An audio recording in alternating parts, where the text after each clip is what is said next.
Hi again, everyone. Welcome to Mindful Sex Monthly special Valentine's edition. And what we're going to be talking about today is erotic liberation. And I imagine that for all of the people that have joined us today, you have perhaps a different understanding of what erotic liberation might be. And I would love to hear that in the chat in just a moment. But I want to just kind of frame up what we're doing today. So, we're going to be talking about erotic liberation as a way for you to set yourself a little bit more free in who you are, what you love, who you like to play with, what you like to do, free from shame, free from performance, free from stigma or cultural understandings or misunderstandings, free from religious or familial rules and things like that. So we'll get into a little bit more about kind of what we imagine liberation to be and kind of put that into a tantric or sacred sexuality context. And then we'll open it up to some really, really juicy questions for you. So again, for those of you that have not yet met me, my name is Andrea, pleasure coach, sex educator. My work combines holistic practices and therapeutic, scientific, research-backed modalities to help you find your deepest pleasure, no matter where you are in life, although I specifically love working with perimenopausal women, of which I count myself one. I approach this work, this particular workshop, everything that I offer in session and in class with my students, and everything that you'll find of my work online. This is really the foundation is as a wellness practice. Like sexuality is a deeply healing modality, and there's lots of healing modalities: yoga, meditation, breath work, karate, whatever. All of those are great, and sex is also a part of it. Thank you, Christopher, for doing interpretive dance for my workshop. So, knowing that Very this is serious topics we're into here. noting that this is a really serious topic, Mm. and also knowing that it's healing is really kind of the underpinning of this work. And so this work that we're doing today is not just about having more or better or different sex. That may be part of it for you, but the healing part of it is really understanding more about who you are and what you like, and knowing and loving whatever version of yourself might emerge today. All right, I'm going to turn it over to Christopher since he's been dancing but not talking. I'm going to have him talk right now. Hey y'all, I'm Christopher Brown. I'm a certified sex therapist. I've been a psychotherapist and clinical social worker for over, 20 years now. 20 years plus. And so the idea of liberation really speaks to me as a social worker. And one of the things when Andrea and I kind of planned these, sat down with her, she does all the heavy lifting, y'all. And so she did all this heavy lift of putting this together for us. And I get to come in as kind of the editor and the dummy, which I'm well suited to that role. And I come in and say, well, what does liberation mean in this context? And we got to talking. Andrea is a women's studies and gender studies master's holder. And so her education and a lot of her work is done on community and even beyond the community, what we call macro levels. Right. And look, in all seriousness, we've got some pretty serious macro level shit happening in our world right now. And, we've got a terrible front row seat to it in these devices we carry in our pockets. And so it really is something to talk about. Okay, what's liberation in this context? What is are we talking about liberation on a global scale? Are we talking about liberation on a national scale, on a state scale, on a familial scale? What are we talking about? So I think it's important for us to set erotic liberation is a micro level intervention in response to perhaps macro level oppression.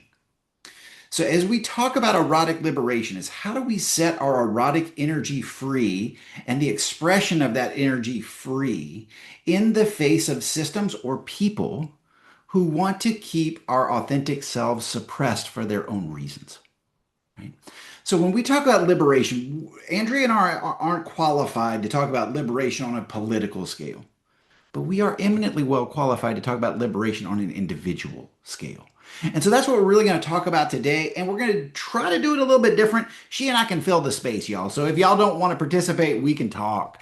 But we are going to try to invite you into a little bit more of a back and forth than the traditional lecture we do. So this is a new attempt for us to try to get more engagement in these sessions because I think erotic liberation for you, the listener, is going to be really different than what it is to me, the participant. Yeah. Right. And so part of what we're trying to do today is to help you access your micro level erotic energy, freedom, wants, desires, and blocks so you can set yourself free. Okay. So that's what we're trying to do. We'll see how well we do it. And so maybe we can all get there together. Yes. And adding on to that, Carl Jung had this really famous quote that was, until you make the unconscious conscious, it will rule your life and you will call it fate.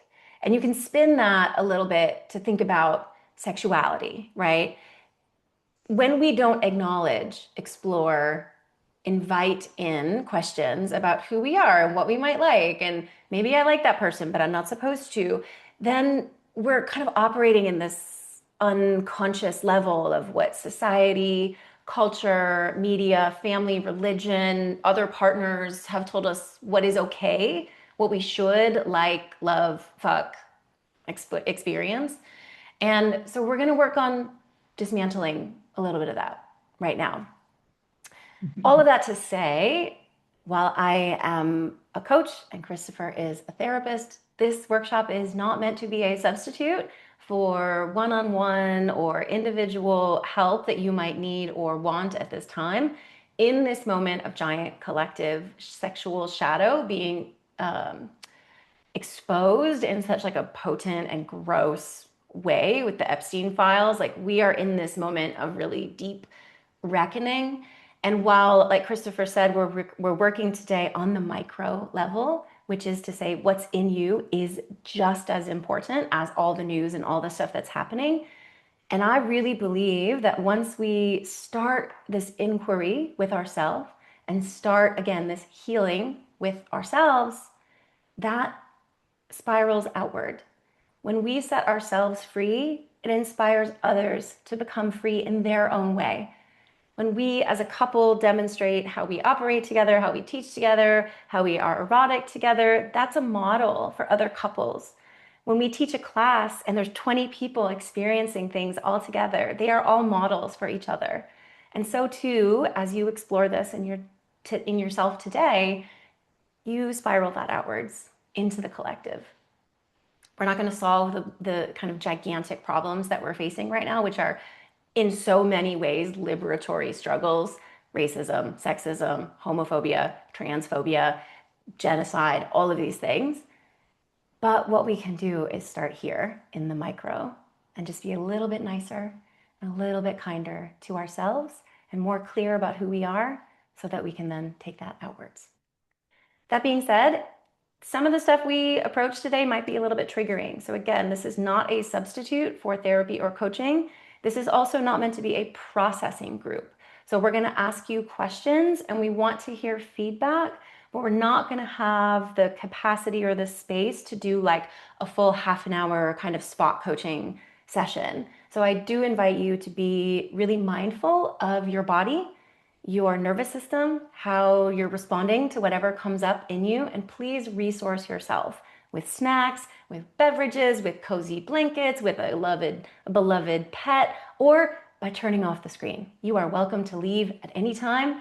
You'll get an email from me with the replay and you can come back to it when you're feeling more ready and more resourced. So please, please take care of yourself as we do this depth exploration. Okay, anything else about that, love? You're good. Okay, great.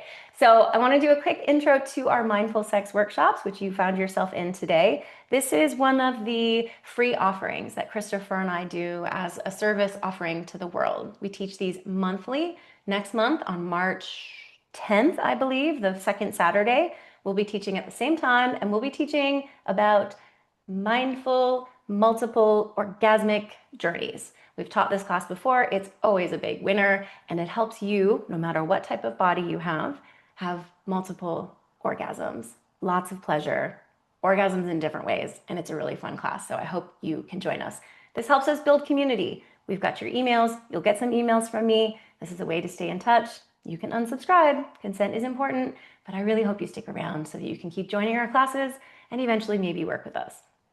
I'll drop the links in to that in a moment. This is, again, the first stage of our what we call our access ladder. So this is the free way to work with us, talk with us, and learn from us. If you want to spend a little bit of money, I have a Patreon. It's $5 or $15 a month. And if you really want to dive deep into your journey, both Christopher and I offer one-on-one or couples or group sessions. So please reach out and let us know. All right. As far as our container that we have today, again, please resource yourself. You can be video on, video off, set yourself up to be very comfortable, and just do as much as you can with us. So we're going to cover a lot of different things. Some of it may be triggering. So again, just be with yourself. Each thing that we talk about is kind of its own lifetime of study. So consider this an intro. If you're new to this work, if you've been doing this work for a long time, may it be a continuation of your journey. So as always, you can put stuff in the chat. If you want it to be anonymous, if you don't want your name to show up, you can highlight the part where it says message everyone and just message Christopher and just tell him you want it to be anonymous and he can read it to the group. So you don't have to have your name in the chat. It can be totally secret. Okay, so again, what is erotic liberation? It is different for me than it is for Christopher. It's going to be different for all of you in what it exactly looks like. But what it fundamentally is a way for you to better understand, know, and feel good about what's inside of you. As long as you are not harming other people or violating other people's bodily autonomy or consent, I love what you love for you. If you want to pee on people, awesome. Maybe that's something you've never let yourself do, and it's the biggest fantasy you have. Like, let yourself explore that and know that with consenting partners. Maybe you don't want to have sex at all. Maybe you want permission to embrace your asexuality or your demisexuality.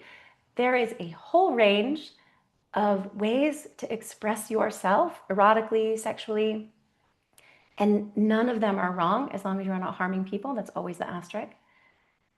And yeah, I think that's great.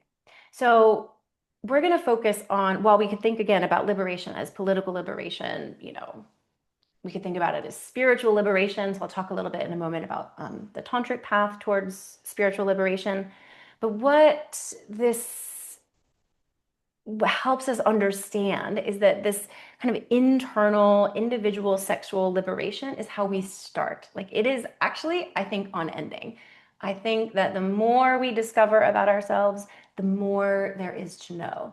I've been on this journey for many, many years, and there are still things that I'm learning, and we'll share some examples of that as the workshop progresses, about things that I've learned about myself, things that Christopher's learned about himself.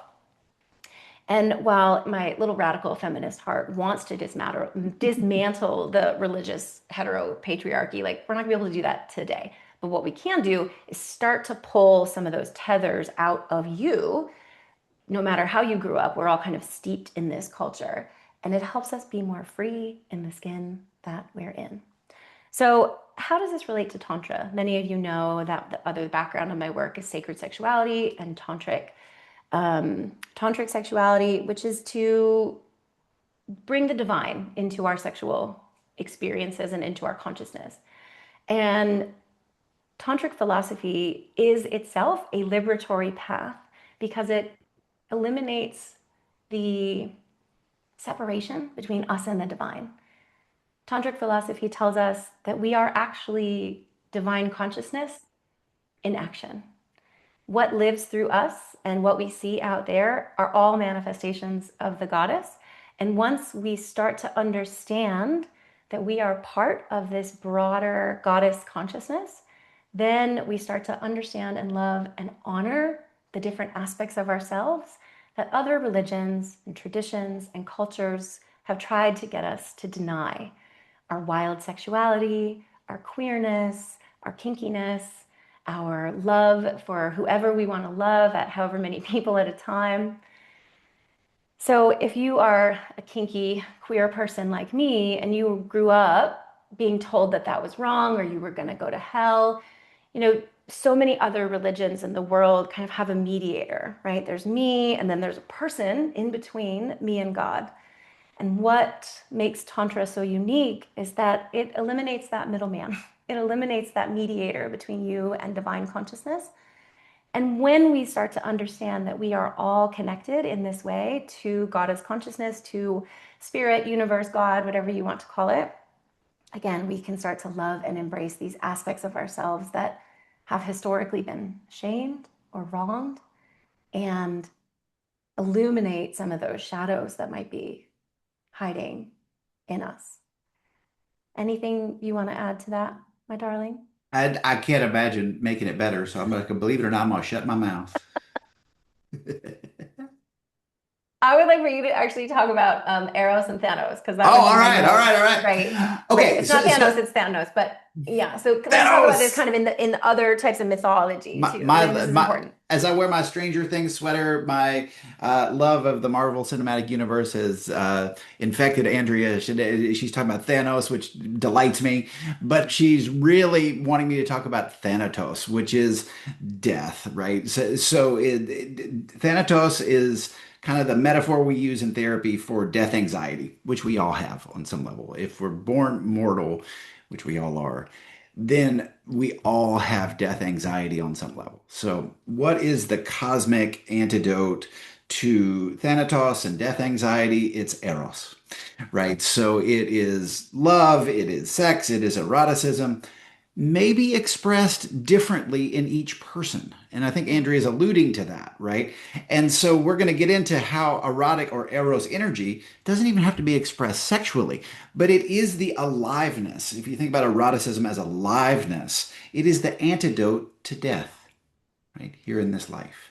So is that enough, Andrea, or did you want me to expound? Right? Because God knows I can talk.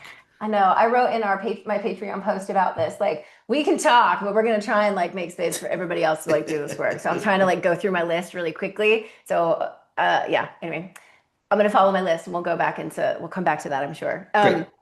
So what I want to talk about now is erotic oppression, right? The whole class is about erotic liberation, but what do we mean when we talk about erotic oppression as juxtaposed with liberation, right? The things that oppress us erotically may be, again, micro, kind of internal, which we'll get to, but also this macro stuff, right? It's religious conditioning. It's familial, family values that tell us, a marriage is only between a man and a woman. It's cultural tropes that tell us, a good girl or a good wife is supposed to be a certain way, self-sacrificing, always giving to her children, her husband, her community, her family, never owning her pleasure. It's the love lust split, which I learned in feminist theory as the Madonna whore complex, right? Women can be fabulous, beautiful, angelic mothers, or they can be like dirty, sexy, fabulous whores, right? And that only gives women two options. And if you hear that and you think, well, that's not really true, like, I agree, it is not true, but there are so many stereotypes and kind of cultural messages that we get about that, right? And this is another moment where it's like we have this like awful moment of sexual reckoning between really powerful men and very vulnerable women and girls. What are girls who are 10, 12, 15 learning about this moment? What did those women learn when they were children in this situation, right? Like, what messaging do we give women and girls through media, through Victoria's Secret, through modeling, through all of these different things that tell us you can be sexy, but not too sexual. You can be pretty, but don't attract too much attention. And that's some of the stuff that comes up for me and for other women that I know. For boys, it's different, right? Men have to look a certain way. They have to be really strong. They can't show any feelings. Well, I don't want a lover who can't show any goddamn feelings. I don't want a man who's muscular and tough and can't share his Whew. thoughts and feelings, right? This is why I love my mushy therapist. It's amazing, right? So this idea that boys grow up thinking they have to be really strong and they have to be, they can't be soft and tender and intimate. Like that limits their capacity as lovers as well. And I'm sure you can imagine dozens of other ways that this shows up.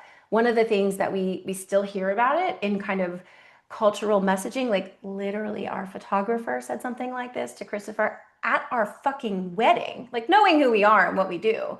He made a joke about functionally like, the wifely duty, right? Like, no. Like when we have this idea that as a wife, we need to have sex in order to please someone else, we're probably not going to like the sex we're having. The other version of that is happy wife, happy life. How many of you have said that before or seen men in your life say that? This idea that if I self sacrifice constantly to make my wife happy, that's actually better. And while that may speak more to relational context, you can imagine it spills over into sexual context as well, right? If I just do everything that she wants and never ask for that one thing that's like so deeply sexy and important to me, you're not going to be satisfied, right? That's part of your individual like liberation that we invite in today. Yes, darling. So I think it's important to raise at this moment something Esther Perel says in her melodic, multilingual accent that we often will protest in the streets what we want in the sheets. So Andrea is giving you one thing that she likes about me. Oh, he's a mushy therapist. But sometimes she doesn't want me to be mushy. She wants me to be strong and muscular and take charge, right? And so it gets a little dicey sometimes where hey, I want you to be this way, and then I want you to be this other way. And so sometimes that's confusing, right? And so what we say in this business is once you're struggling with that confusion, hey, you want me to be mushy this time, but you want me to be strong and forceful this other time, the kind of logical statement in that dilemma is to say, in some level of frustration, it's like you only want this when you want it.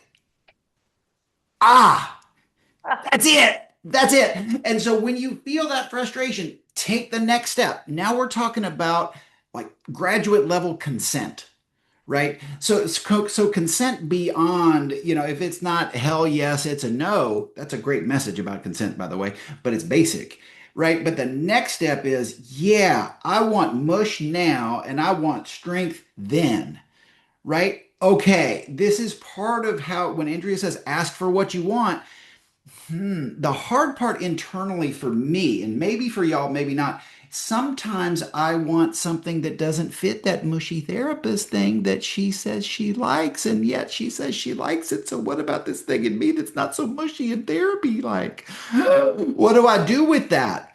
Okay, here is the ongoing work of erotic liberation for me. When do I let that part of me out, and when does she want it? Okay, now we're in the dance of real consent to take your sexual experience to a higher level, right? Beyond something that's just not coercive, Yeah.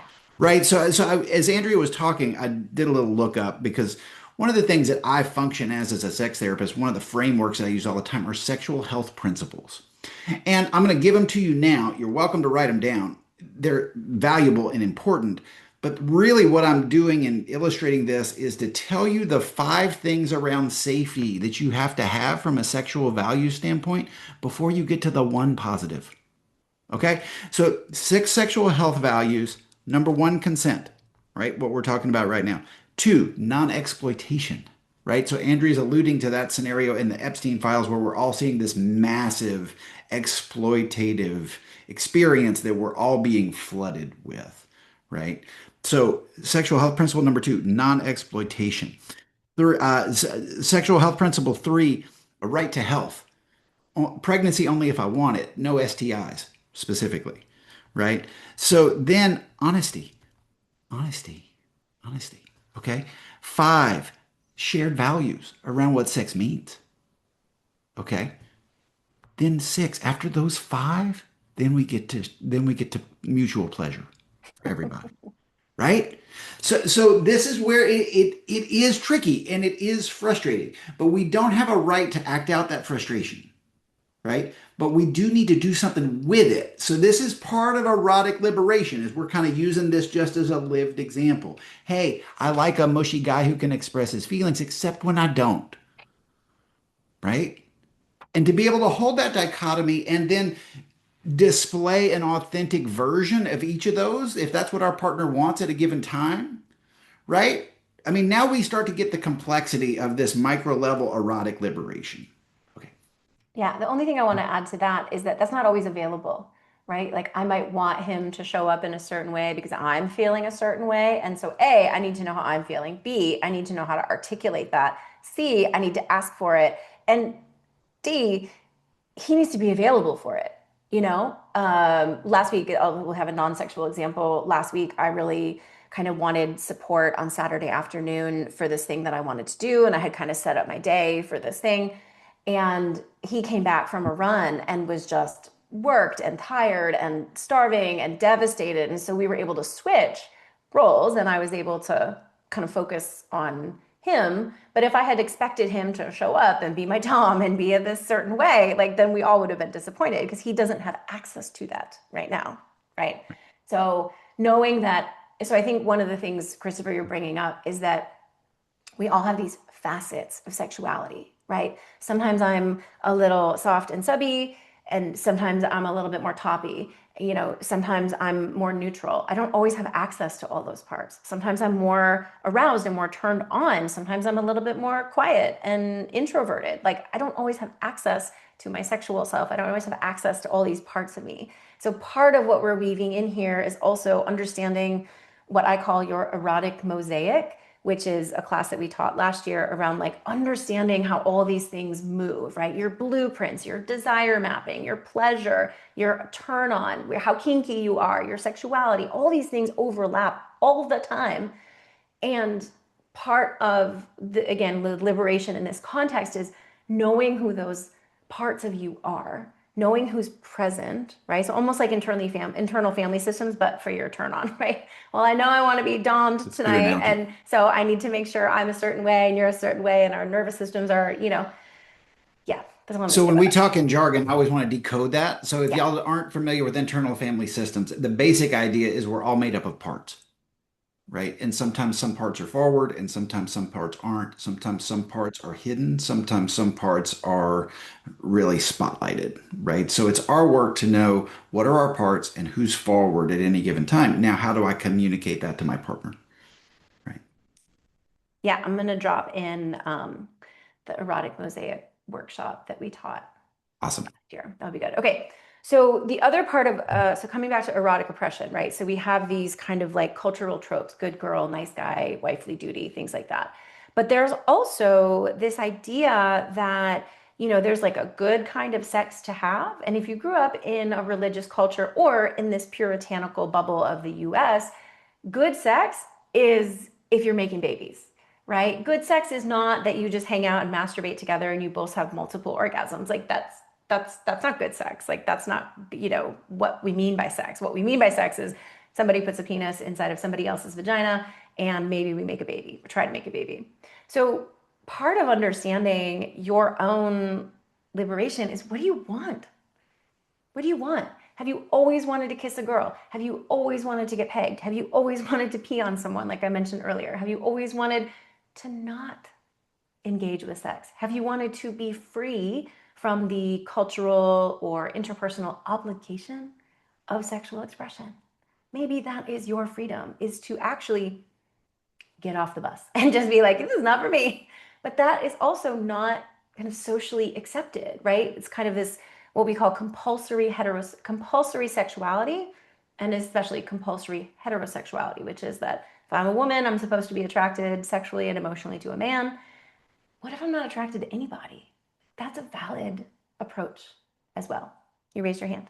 Yeah, just to add a non-heterosexual example, one of my mentors who talks about this often on TikTok and Instagram, so I feel no problem talking about it here, he coined the term side. So Andrea is using top and bottom. She kind of uses that, and so you can think of it as dom and sub or top and bottom, directive and receptive. There's just a lot of different language for who is, delivering the action and who is receiving the action in a sexual scenario. My mentor, one of my mentors, coined the term side. So he's a gay man who does not like penetration. He does not like penetration. He doesn't like penetrating or being penetrated.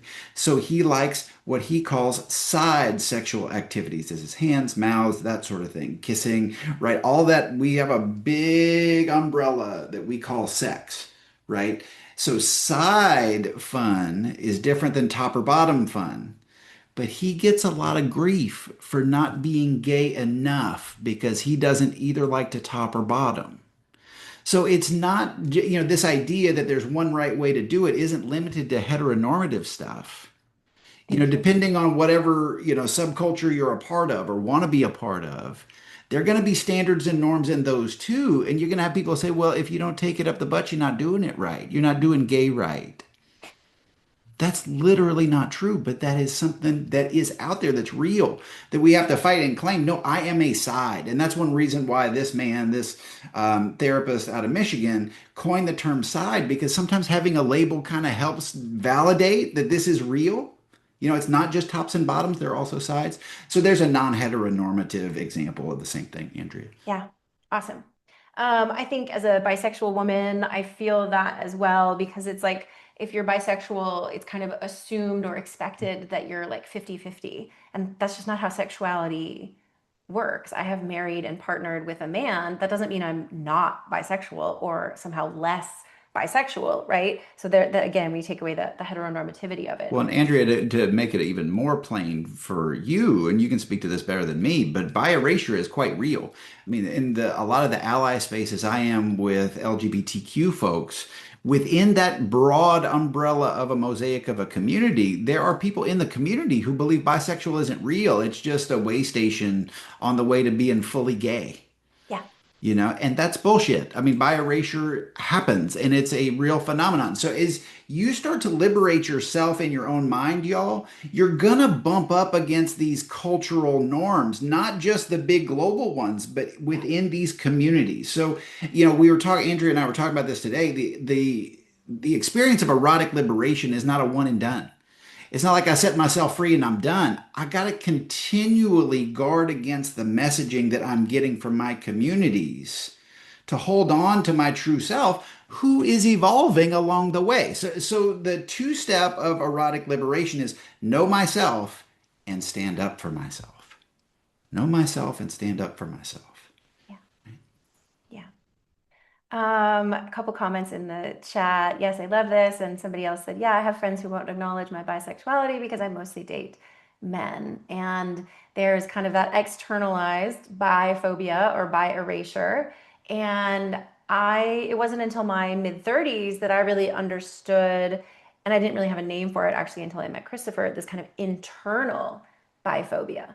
I'm telling myself I'm not bisexual enough. I'm telling myself I'm not really queer. I'm telling myself I'm not, bisexual enough because I too have mostly dated men, right? So we have this kind of external stuff. And then we also, that gets steeped in us, or we get steeped in that, I guess, and we kind of internalize that, That right? is a key phenomenon for y'all to know. This happens to all of us.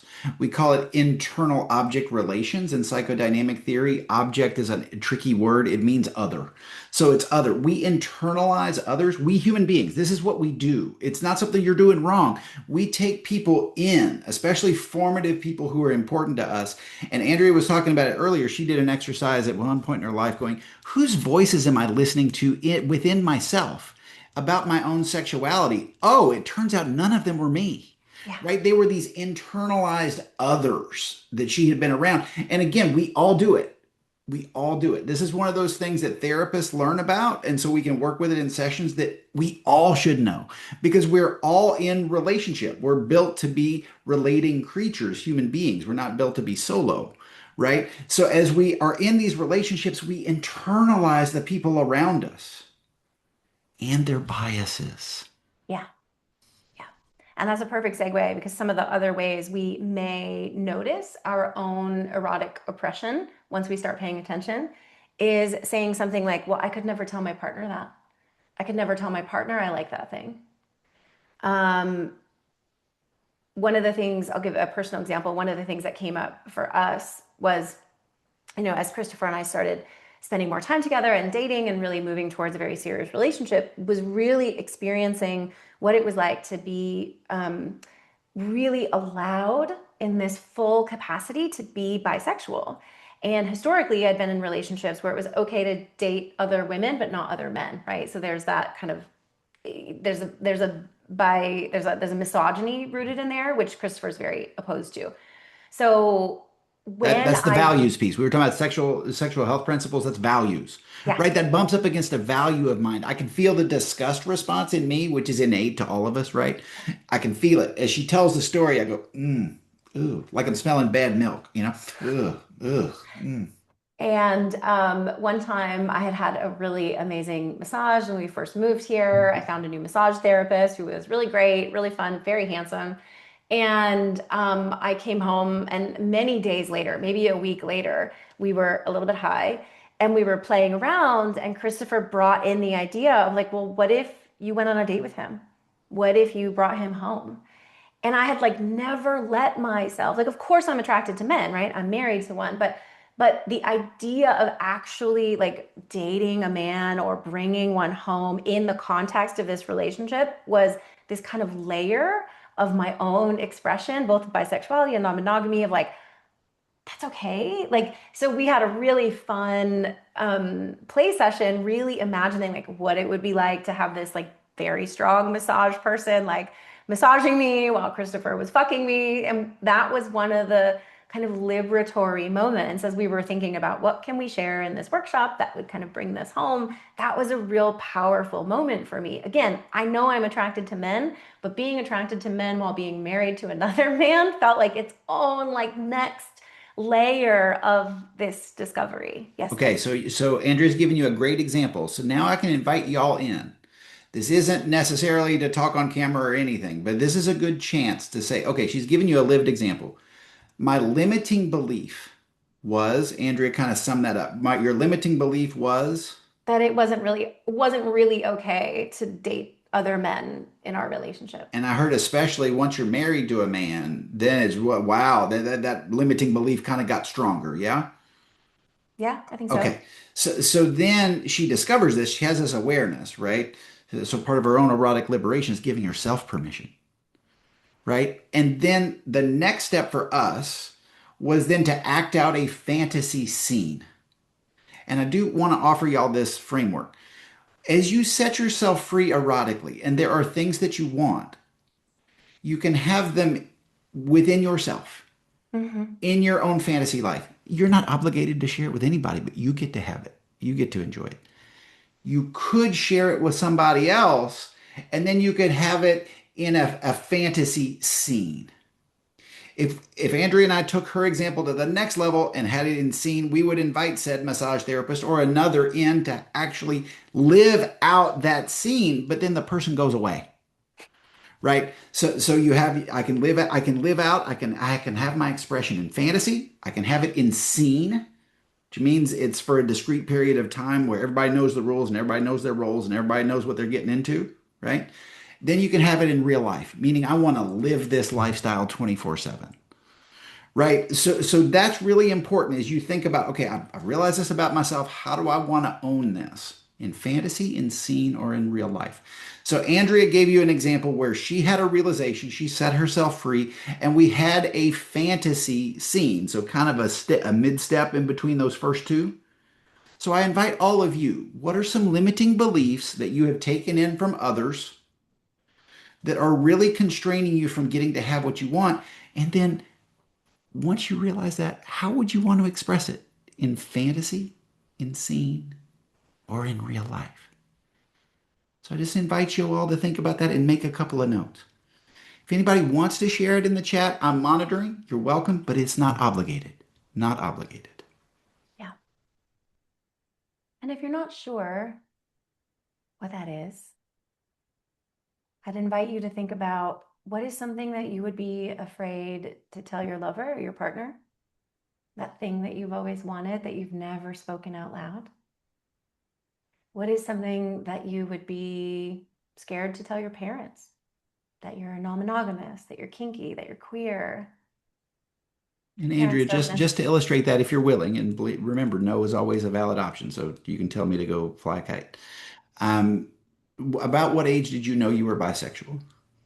13, About what age did you tell your parents? 42. Okay, so there's the example, y'all. And we can, without putting her on the spot any farther, we can imagine where some of her limiting beliefs might have come from. Hmm. Just with that big factual difference between 13 and 40 something. Yeah, Okay. We all have limiting beliefs. We live in a sex negative culture. We can't escape it. Remember the object relations, the internalized others. yeah. So, again, what limiting beliefs have you taken in? What expression would you like, even if it's just in your own imagination, in your own fantasy? Another prompt that might help you dive into this is what's something you couldn't share with your community, however you would define it? Could you not come out to your church as being non monogamous? Could you not come out to your book club as being gay? Could you not come out to your political caucus as being kinky? Right? Who and where do you know your parts of you would not be welcome? And where have you internalized that? Right? One of the things I want to, and this is one of the final notes I want to add here, we talked about asexuality, right? Not wanting sex, wanting to get off the train, never being interested. That's welcome. That's valid. One of the other things that happens, especially in Christopher's work, is infidelity, right? I could never fuck my wife like that, but I can fuck this person, right? I could never ask my partner to tie me up, but I could go to a professional dom because that's what I really want. I could never ask my husband for a threesome, but I'm going to go on a work trip and go get banged by two dudes in a hotel room, right? Like, what are the things that you can't or won't tell your partner, your beloved, maybe yourself, but then maybe comes out sideways through a non ethical non monogamy or cheating or lying kind of scenario? So, those are some things to think about.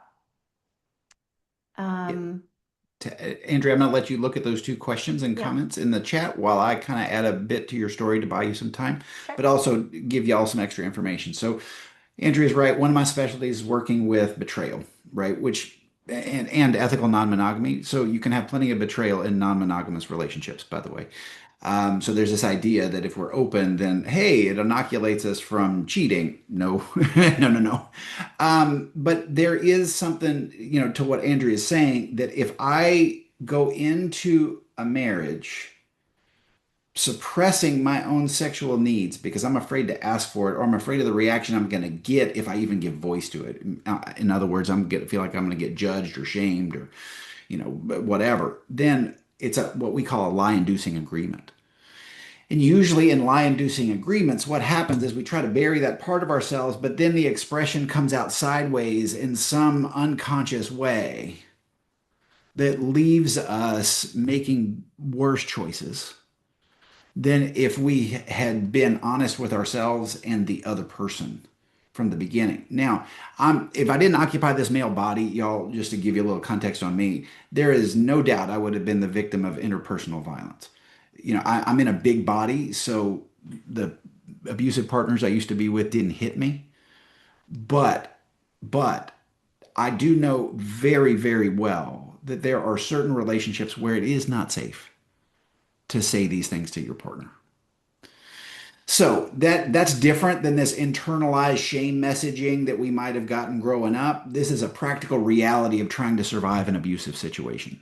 So if you are in one of those abusive situations, don't take this, from our workshop and saying, "Hey, Andrea and Christopher said I should be erotically liberated. Let me tell you about me," and then you set yourself up to be really, really hurt, right? So please be discerning and know your situation. If it's not safe, don't say it. If it's not safe, don't say it because we got to keep you safe first and foremost. Okay, Andrew, I was buying you some time there. Do you want to respond to some of these comments? Thank you. Yes, there are so many amazing questions, and I really want to get to all of them. Okay, so I'll start with the first one just in the line. So, how do we, and this is perfectly aligned. How do we handle if our partner's desire does not consent, which to me, and I understand doesn't match, while maintaining mutual pleasure? It's a great question. like I said earlier, we all have sexual facets, right? And if you look at a diamond or you look at an emerald or whatever, like there's hundreds of facets. And this is where the erotic mosaic would come in really handy. So I'll drop that link in again in a moment when I stop talking. But understanding your erotic mosaic is really important. And understanding that your partner has a totally different erotic mosaic is equally important. Presumably there's some overlap, right? You both like to do this, you both like to do that, you both like to do that.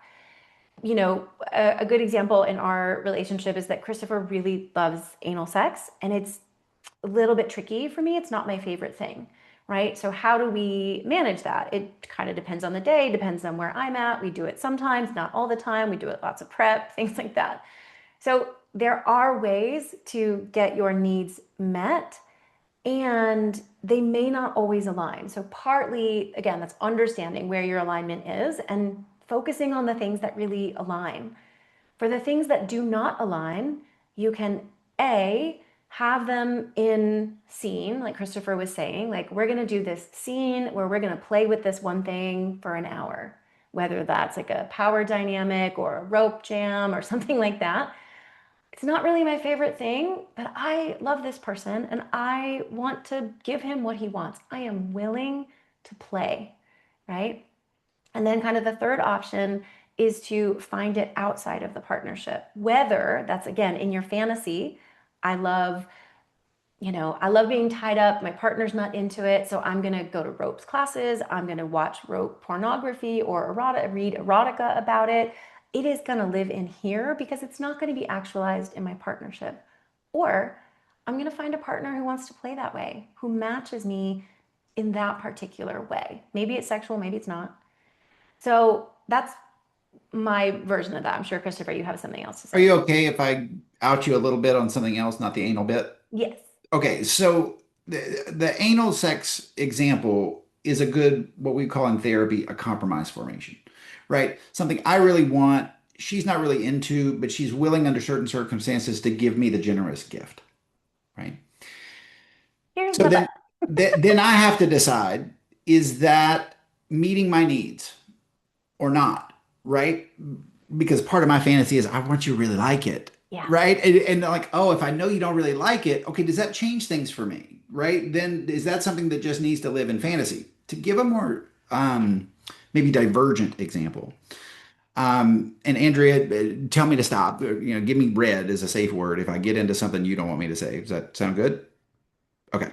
So one of the things that I like impact play.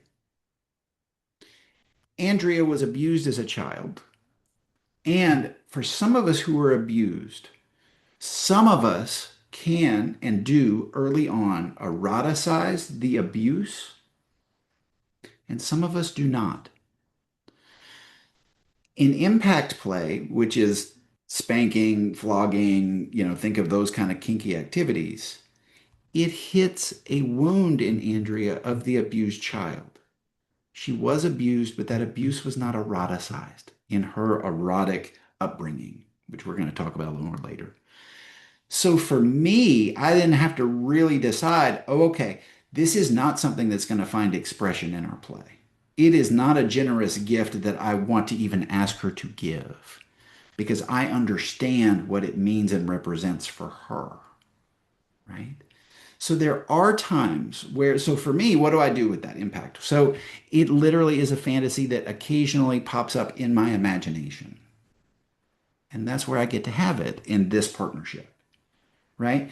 Because now we're getting into these sexual health, issues of consent and of non-exploitation, right? If I just go forward with my impact desire in the heat of the moment, but I know what it does to her, I don't want to do it in real life, and I don't want to do it in scene.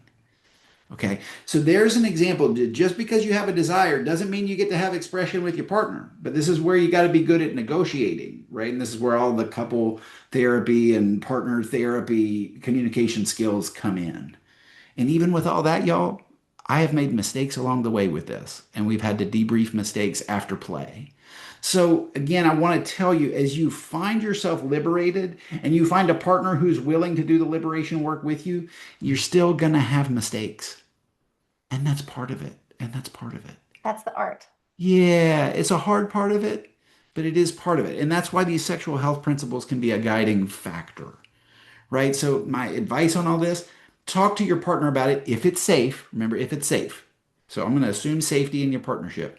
If it's safe in the partnership, have these discussions before play starts. Okay. So I'm going to tackle there's two questions in the chat about being bisexual. Um, so one person said, I always knew I was bisexual, but I put that book on the shelf when I married a man. I always thought I had to make a choice and I couldn't have both. And then another person said, I wouldn't let myself acknowledge that I was bisexual because I didn't think I was bi enough. I don't have very much experience with women, which makes me feel like I'm too inexperienced to explore sexually at this point in my life. So, first of all, I want to say thank you both for sharing this. And I totally feel what you have felt before, what you're feeling. I totally resonate with that. Um, I think it's never too late to find who you are, to know more of what you want. It sounds like you both know what you want, and then in terms of how do you actualize or live your bisexuality, one way to do that is in the fantasy, right? Like maybe you're married to a man, but you love watching lesbian porn or girl gang pornography or whatever it is, right? Maybe you love watching threesomes. You imagine a woman with you and your partner. So that's kind of the fantasy version of it. And if you only fantasize about women, if you only watch lesbian porn, if you only imagine beautiful women as you're masturbating, like you are still totally, fully bisexual. It is about your attraction. It's not about what you actually do with your body. I understand the need or the desire to want to have more sex with women for sure. Um, and so one way you can do that is again, kind of come into a different agreement with your partner if that's something you want to explore. Um, or you can do it like what Christopher was saying, kind of in this like we made a scenario. So you could play with your partner as if you were having a threesome. And so, what might that look like? Might that mean that you talk to an invisible person, that you have a sex toy that reminds you of another person? Maybe your partner can go down on you and then kiss you and pretend you're going down on a woman. Like, there's lots of really creative ways to use your own body and imagination and visualizations to imagine that there is actually another woman there. Um, that's one way to do it. Um, One other thing to consider is again, like it's never too late and you're never too inexperienced because there's always people who want to meet you exactly where you're at. And there's a group that I'm a part of called Skirt Club that is specifically for bi-curious and bisexual women of all ages. I'm the San Francisco ambassador here in the Bay Area, and we host events and networking events and cocktails and also play parties where it is all women, most of whom have never been with a woman before or are very new. And it's a great place to explore. So if you have not yet heard of Skirt Club, I would definitely invite you into that type of exploration.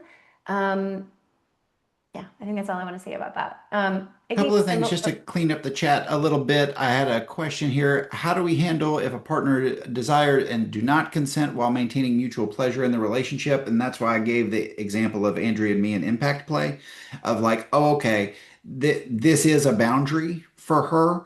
Understandably reasonable. Any boundary is reasonable as long, I mean, we don't have to know the reason why. I happen to know the reason why for her.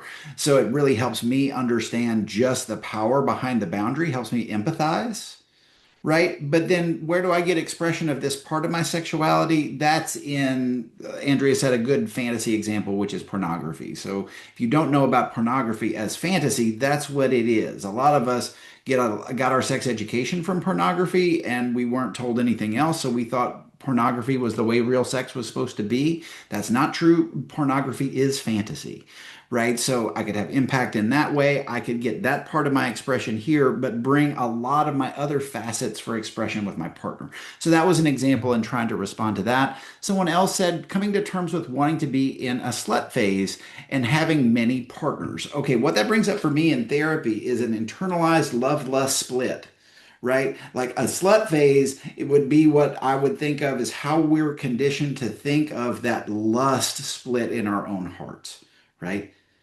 As long as we're following sexual health principles in my book, there's no such thing as too many partners, right? There's no such thing as too many partners. This idea of body count is toxic in a lot of applications. Harmful, it's abusive, Yeah, yeah, and yeah, it's only yeah. used against women.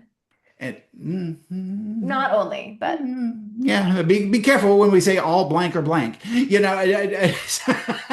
But Andrea is right. I mean, traditionally we think of this as really being shaming to women. There are individual men who are also shamed by the idea of high body count. yes, Okay, so that's where again we default back to sexual health principles. If you can go back to that as a rubric, you're gonna be in pretty safe shape. So the mistakes you make are gonna be little and not extreme. I think that's a great question to segue us into this kind of self-guided inquiry practice. So my intention for this next half an hour or so is to walk you through a handful of questions and have you spend time answering them.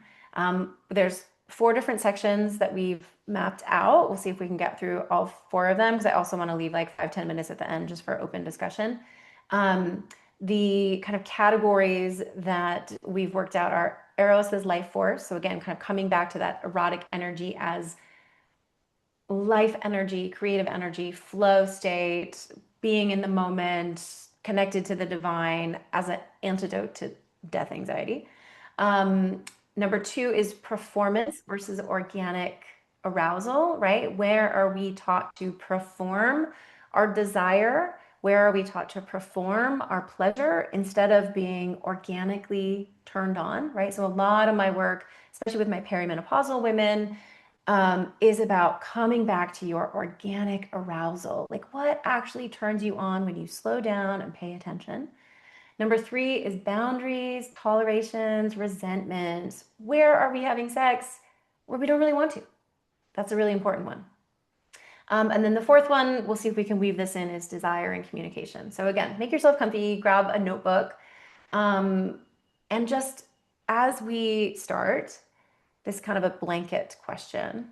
What is something that you have never said out loud about your own sexuality? Something you want, something about who you are, maybe something you did or want to do in the past, something you did in the past, want to do again. What is something you have never said out loud? You are welcome to write something in the chat. You are welcome to hold it in your heart or write it down so it's totally private to you. If it I'm just feels as a good. model in the chat, Yeah, I'm going to put my answers down for y'all to see in the chat. This does great. not mean that y'all have to. I'm just going to do the exercise as she's saying it and share to give you a model of how one person is doing it. Mm. So, what is one thing you've never said out loud about your sexuality that may want to be witnessed just by yourself or by the group? And just give yourself time to think into that. I'm trying to think of one thing I've never said out loud. We talk a lot, so.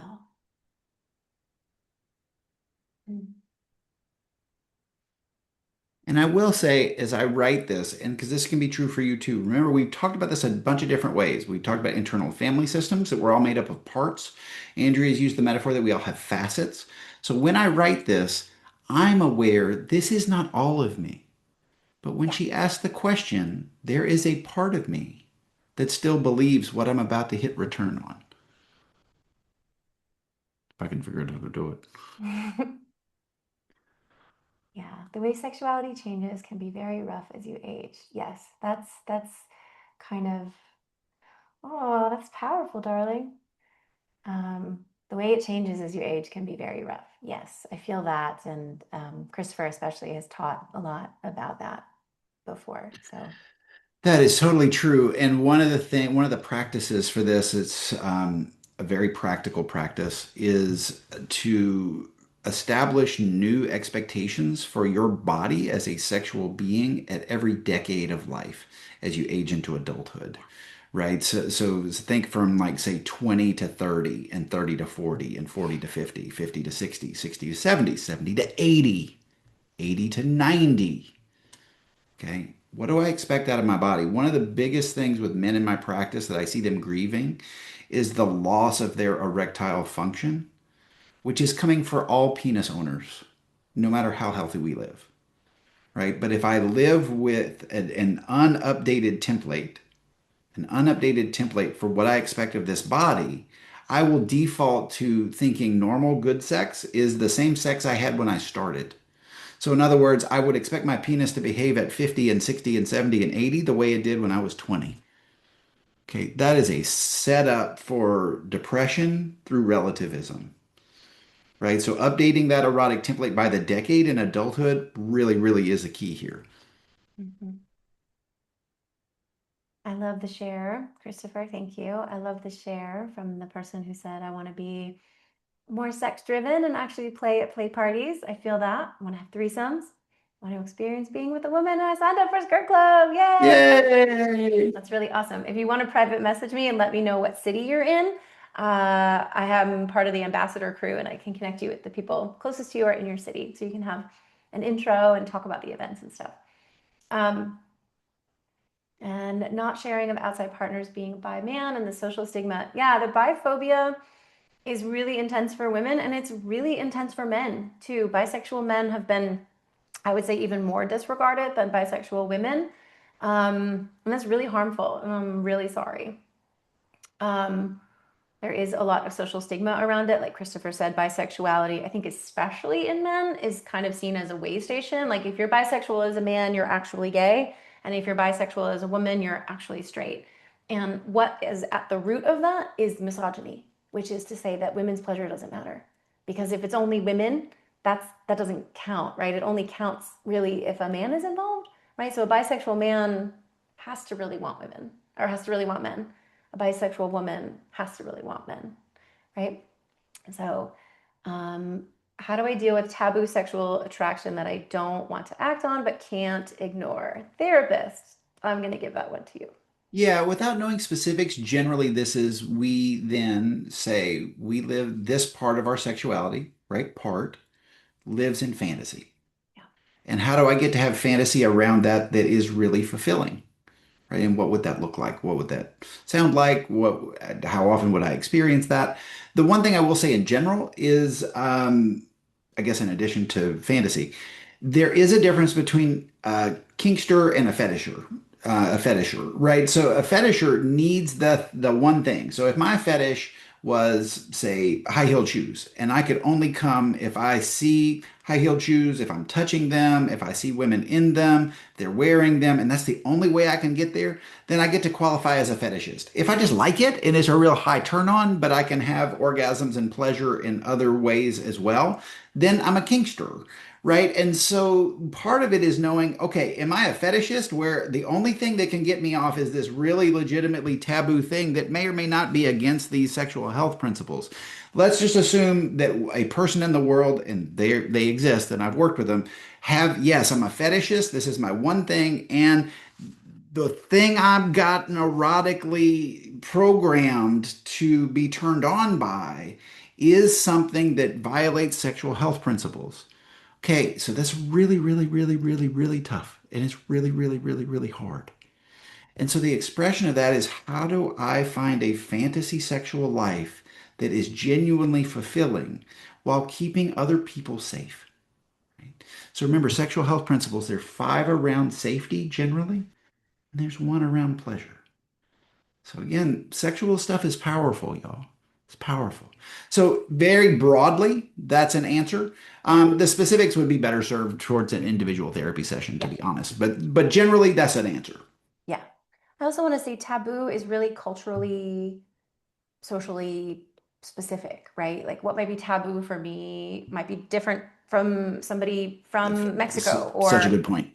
somebody from South Africa, right? Oh So my God, I've worked with people where having sex in the kitchen is taboo, right? I mean, so, right. so again, what's taboo and what does it mean? And that's why we offer the sexual health principles to default whatever that turn on is against those principles. Yeah. Sorry Yeah. to interrupt you, Andrea. Nope, you're good. That's all I wanted to say about that. Okay. Okay, so as we think about the erotic as life force, right? Where in your life do you feel most alive right now? And think of aliveness really broadly. It may be sexual for you. You may be in a new relationship or have a really hot lover or be going on a bunch of dates, and your erotic life might be built on, your kind of erotic flow right now might be very sexual. Your erotic flow might be some art that you're creating or a class that you're teaching or the way that you are nurturing your body to get pregnant, right? Like erotic energy is your life force energy, right? So are you creating pleasure, sexual expression, or are you creating a baby? Are you creating art? Are you being an amazing parent? Are you writing a book? Are you building a business, right? Where is your creative life force energy going? Where you feel like in the flow, right? Flow state is one way to talk about it. Kind of being in the moment is another way to talk about it. Because again, Eros isn't just sexual. And the other thing to know is that this ebbs and flows, right? And we have always been pretty honest about our work. And I remember teaching last January from the hotel room where we couldn't move into our house. And we were saying, we're teaching about the, erotic and desire. And like, we haven't had sex in weeks because we're moving and it's stressful and all of that. And we're in another moment of that where our eroticism is being channeled into different places, right? Our business, we're redoing our house, all sorts of other stuff is kind of our energy is being redirected. And in the middle of all that, we're conscious of that, right? I love you. I miss you. I want you. And literally, most of our house is wrapped up in fucking paper and plastic right now. So it's like really difficult to feel sexy. That's not So, hyperbole, yo. so, so thinking about that, where do you feel most alive? And the second question I'll offer you to consider as part of the framework is what is one way that you could better listen to your animal body? Right? I have a post I'll drop in about that. But thinking about you are a mammal, you are an animal, and your body is constantly giving you information. I like this, I don't like this, I want this, I don't want that, I need a nap, I need to go for a run, whatever it is. When do you listen to your body? For sex, for rest, for food, for going to the bathroom, anything. Most of us learn and practice ignoring our animal body, ignoring our instincts. And so then when we try and get into a turned on state, we don't have access to it because we've spent all day ignoring my need for rest, my need to go to the bathroom, my need to eat when I'm hungry. And then when I want to like boom, flip a light switch so that I become turned on, like it's not available, right? So think about yourself as an animal and notice right now what your animal body needs. And just give yourself a minute to think on that. Oh, yeah, can we put them into the chat? Yes, absolutely. All right, so this is the last question I asked. I'll drop in the other one in a second. Okay, there you go. Okay, what do you recommend asking ourselves or doing to get comfortable with giving ourselves permission to step into our deepest, darkest fantasies? Okay, great. Face palm emoji. Um, Hugh, I see your question. I'm going to come back to that in a little bit. Um, how do you get comfortable giving ourselves permission? Okay, one, I think it's great that you're already framing it as giving yourself permission, right? So, one of the things that I kind of skipped over just in the interest of time is really on, and Christopher talked about it though, was like, you have to feel safe enough. And that is going to be different for all of us, right? I don't feel kind of nervous system wise great in my house in this moment because it's literally torn apart. So now is not the time for me to maybe do deep exploratory work. But when my house is settled and I know that I kind of at the, base root chakra level feel safe, what practices can I do to do this? One of the ways I started tuning in to what was really going on. I have a 30-year yoga practice, so that was my embodiment tool to start to feel more of what's alive in my animal body. Then I started doing breath work, which helps open up the channels in a different way and kind of makes space for the things that need to move, the anger, the rage, the sadness, that kind of stuff. So clearing some of that can be really helpful. Sitting with a trusted person who can hold kind of all of this with you is really helpful. Psychedelics might be helpful as part of your exploratory journey. Um, uh, when we explore in medicine spaces, it always helps peel away a layer, whether that's a big layer that's been there for a long time, or whether it's something that's kind of grown over in the time since our last medicine journey, since we've last connected, since we've last made love. So, giving yourself space to feel all of your feelings is a big part of it, and giving yourself space and time to unravel. So think about it as titrating, right? Like we're going to do a little bit at a time. We're not going to try and blast ourselves open. That's not going to work. It's going to feel really shitty. We're going to take baby steps. And maybe that baby step is, and I'll send this out as a list of questions. Maybe it's sitting with those questions. Maybe you take a little bit of cannabis so you can alter your mind state and get a little bit deeper. Maybe you do a yoga class or a breathwork class to get into that mind body state and then do the questions. You start to expand a little bit more. And maybe that's for you, you're writing it and you're writing, and maybe you go into a fantasy mode. Maybe you then take what you've explored and bring it into a self pleasure practice, because self pleasure can help not only nervous system down regulate, but it can also help again kind of clear those channels for that fantasy to become more truthful, more spoken, more real. So self-pleasure is a really great kind of practice tool that's kind of underutilized as a way of kind of understanding ourselves better.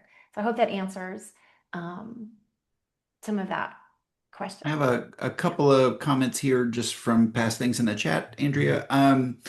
One, so giving ourselves permission. Okay, so we did this one. So giving yourself permission to express fantasies. And then there was a similar one about like what if my turn on is like violating taboos and that sort of thing.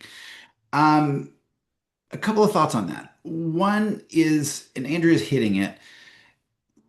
Who told me it was taboo? Whose voice is this?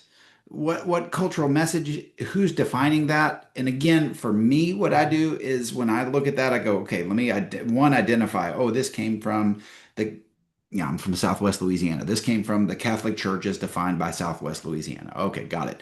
That's where this message is coming from. It's internalized in me, so I don't need the priest to tell me that I had sinned because I'm telling myself, right?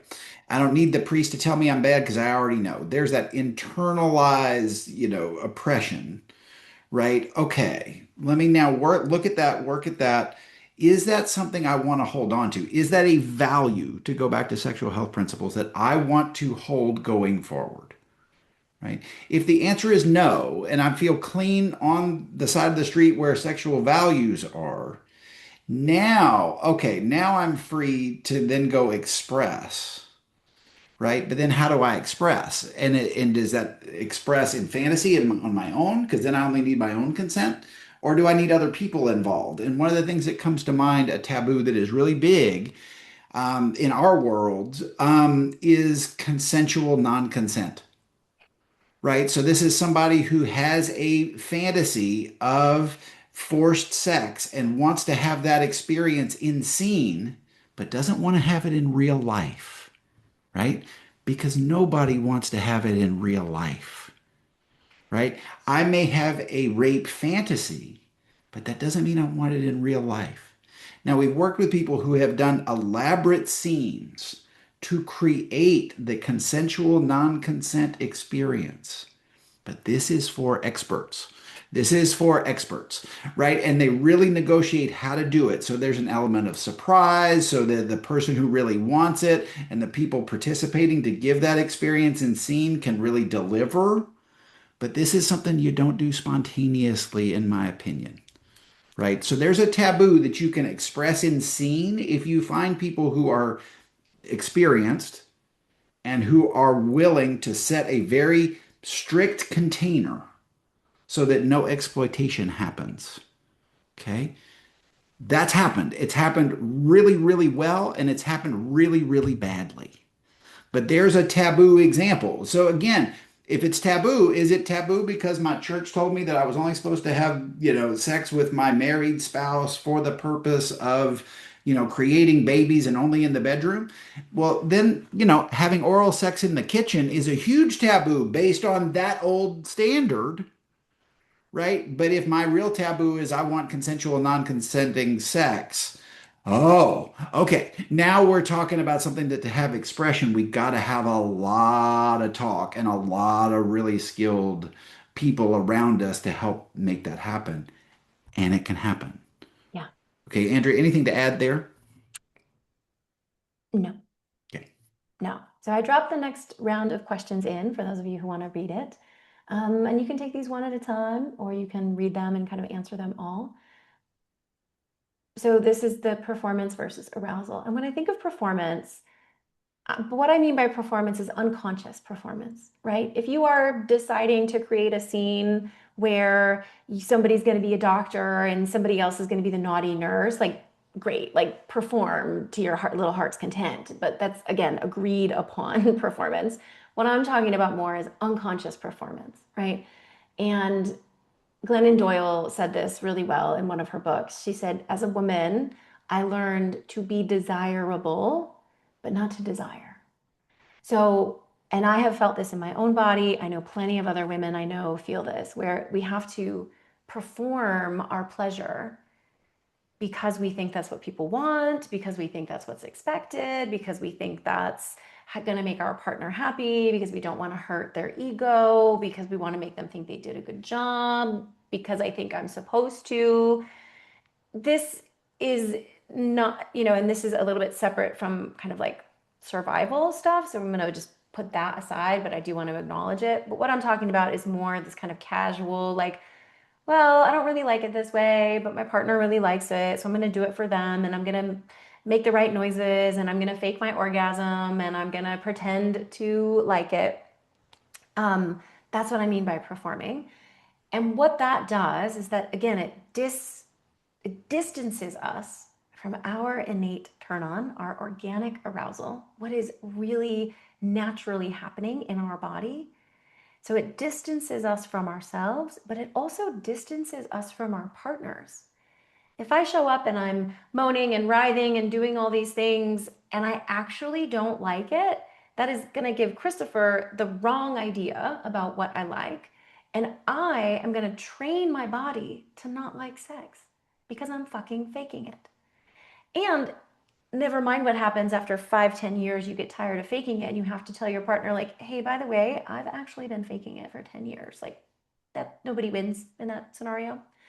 So when I invite you to think about what does performance feel like versus what does your organic arousal look like, I want to invite you to think about when was the last time it was kind of naturally turned on. I felt inspired to masturbate. I felt inspired to invite my partner in. I felt inspired to watch something sexy or read something sexy. Um, Okay. So then the second question of that is when was the last time you felt kind of generally, like genuinely aroused? Not, I'm supposed to be turned on by this, or my partner asked me to play, and so I got myself there, which is, again, kind of helpful in some ways in this willingness kind of way. But when was the last time you tapped into your deepest desires? And the final question in here, and we'll give you a few minutes to answer them because there's still some stuff coming in, is what would sex and intimacy look like if no one was watching, if there was nothing to prove, right? If you were your version, again, taboo on a spectrum, sexuality on a spectrum, desire on a spectrum, if you were your version of your most expressed, most wild self, what would that look like? You had the perfect lover to make that thing happen with you, the perfect scene to make that happen. What would your wildest, most expressed version of yourself and your sexuality be? Okay, I have so a couple things in the chat. So performance versus turn on. I'm in a scene being asked to take on a role I'm not comfortable with. I think there's some nuance there. Again, like I have felt like I need to step into a role in certain ways, but it felt like an edge where it felt like I'm not really sure if I like this, but I'm willing to do it, right? Willingness being the key word versus I don't want to do that, but they are forcing me to or telling me to. Like that's different. So, Hugh, I'm not sure if you want to add anything to that, but I'm not comfortable with it is could go in a couple of different ways, right? Um, so I'm curious about that for you. Somebody else wrote performing pleasure with a long distance partner wanting to meet their needs and wants. So it sounds like you have to maybe kind of call yourself in order to like meet your long distance partner. Oh, my friend wanted to be a Nazi interrogator. Yeah, I can imagine that would be confronting for some people. Again, not yucking anybody's yums. Again, if it's consensual all around, I could see how maybe somebody would eroticize that. And everybody has to be pretty stoked on it, right? Like that's a really tricky one to play with. One of the most intense scenes I've heard of was a black woman with a white male master.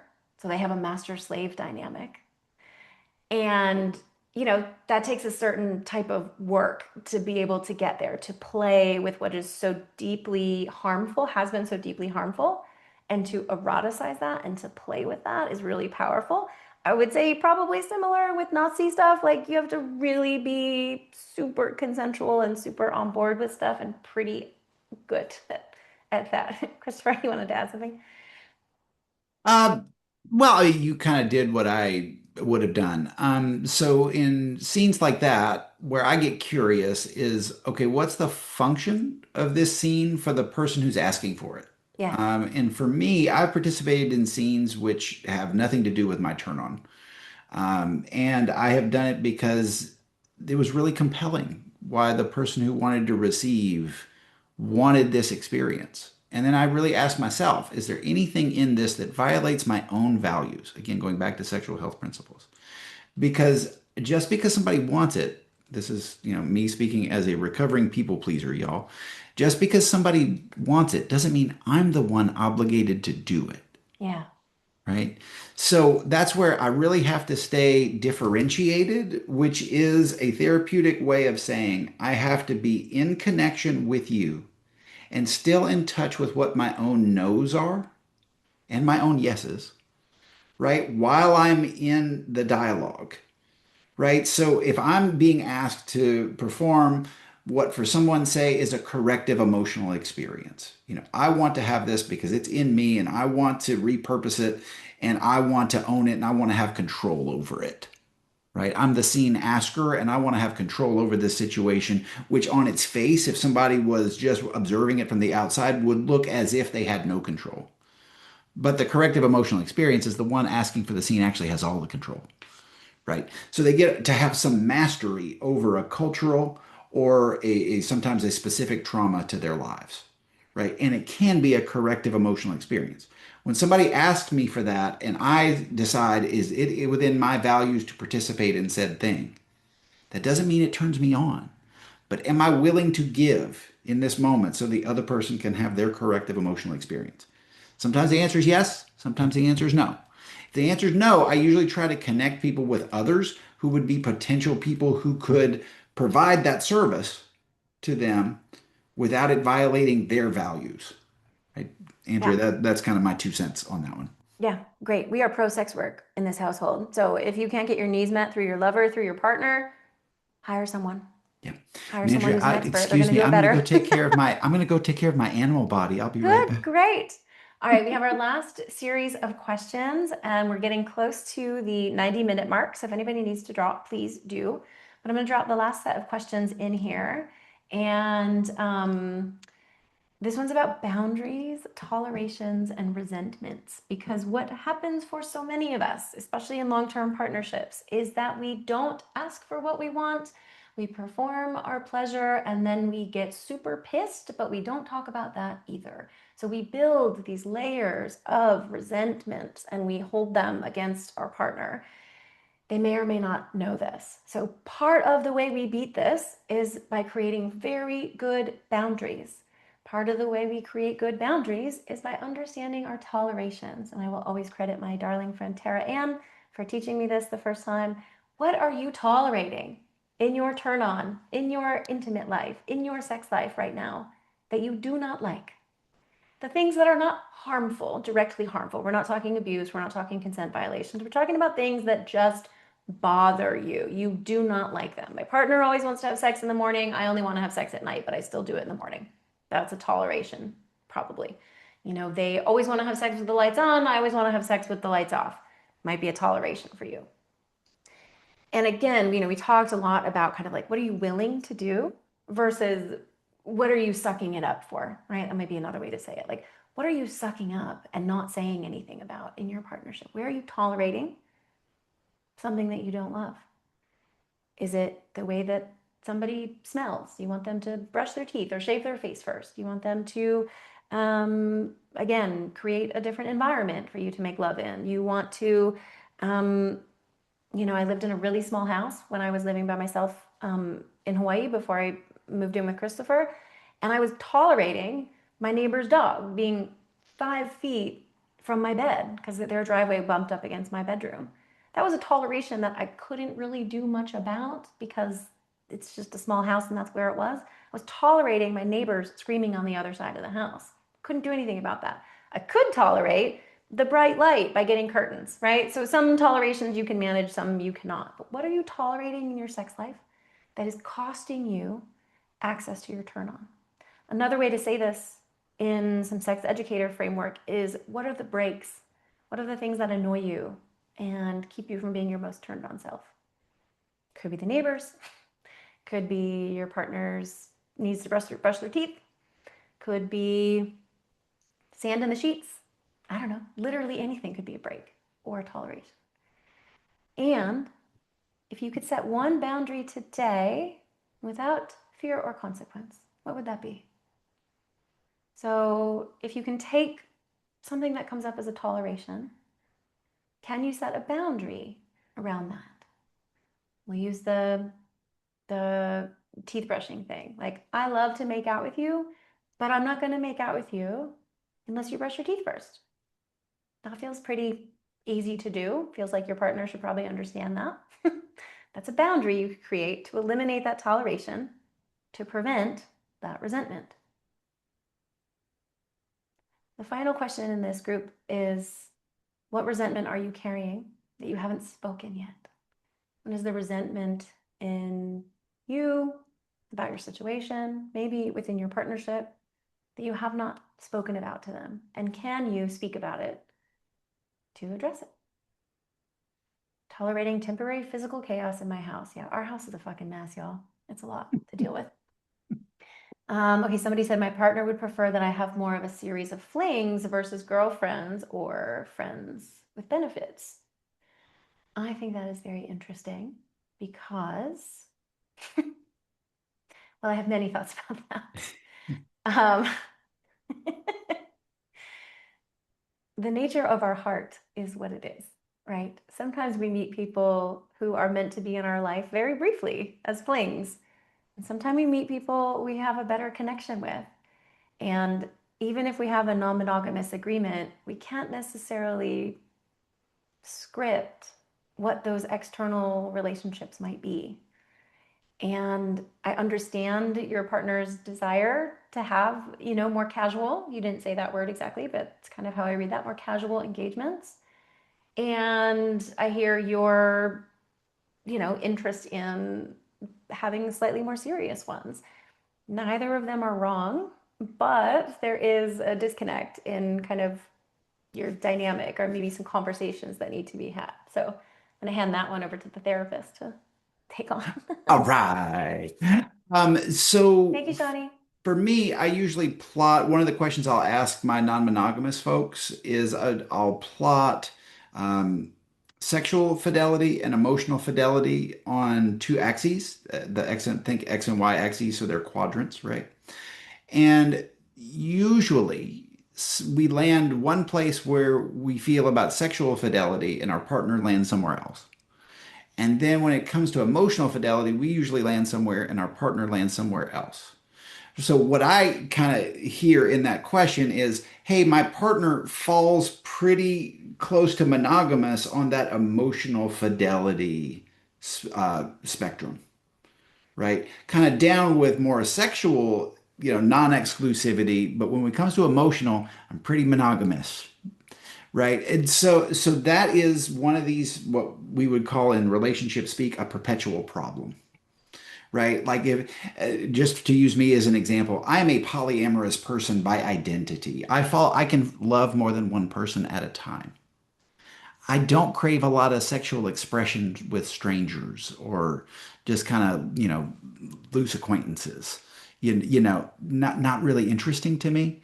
I kind of gotta love you, right? And so for me, that creates a certain amount of pressure if I'm partnered with somebody who doesn't want me to catch feelings for somebody else because they might be afraid of being abandoned. So that's something to know for all of us. Usually in a partnership, we're balancing a dialectic between a fear of abandonment and a fear of engulfment, right? I'm going to lose myself in you, therefore I got to take space, but I'm afraid when you take space that you're going to leave me and then I'm going to die. Right? I mean, because that's what we think in our animal bodies, because we come from human children that literally would have died if we had been abandoned. Right? So I mean, that's in there, and that's in there for all of us. It's one of the prices of being human. So that's one of the things that comes up for me is how do you and your partner navigate this idea of different types of emotional fidelity, not just sexual fidelity? Just writing a note in the chat. Um, okay, so we are a few minutes over time. I want to close us up by saying, first of all, thank you everyone for coming and sharing your thoughts, bringing your energy, bringing your thoughts, bringing your chats into this. Like we said at the beginning, so much of this work that we do, especially in these free workshops, just is kind of the tip of the iceberg when it comes to exploring these topics. So I want you to take the questions that you had today, noodle on them for the rest of the day, maybe bring them to your beloved or to friends, even if you have friends where you can have open conversations with, and continue this conversation. Because again, I think about this work as imagine us as like tight little rosebuds, right? And you peel one petal and another one opens, but then this one opens and another one opens over here. And that is ongoing. This conversation that we had about the sexy massage therapist was not even a year ago. And we've been together for almost 4 years now. So we've been together and exploring and doing all this fun stuff for many, many years. And there's still this stuff that comes up. And like I said, sometimes we kind of close back up as we ebb and flow with our own erotic energy. So just know that whatever emerged in you today is just part of who you are, that this is an ongoing, beautiful exploration. I think the most beautiful inquiry and exploration that we can do is to discover more of who we are so that we be our most expressed selves. Again, whatever that looks like for you, with consent, of course. And also that we, again, radiate this out into the world, right? If I get myself a little bit more free sexual to be my wildest bisexual self, that's a model for other people. As you become your kinkiest, wildest, most sex party driven self, like some of your friends are going to be inspired by that and be encouraged to explore their self. If you turn inwards towards yourself and honor your asexuality or non sexuality, that's going to inspire others to trust their selves too. So, as you think about, again, kind of these micro things that we can do in self reflection and self inquiry, know that it ripples outwards. And as we start to work with our own sexual shadow, again, making the unconscious conscious, that is how we start to take on some of this bigger collective liberation challenges that we have. So I'm going to stop the recording here. And I'm going to stay on for another 10-15 minutes if people have questions or shares or things like that. Thank you, everyone.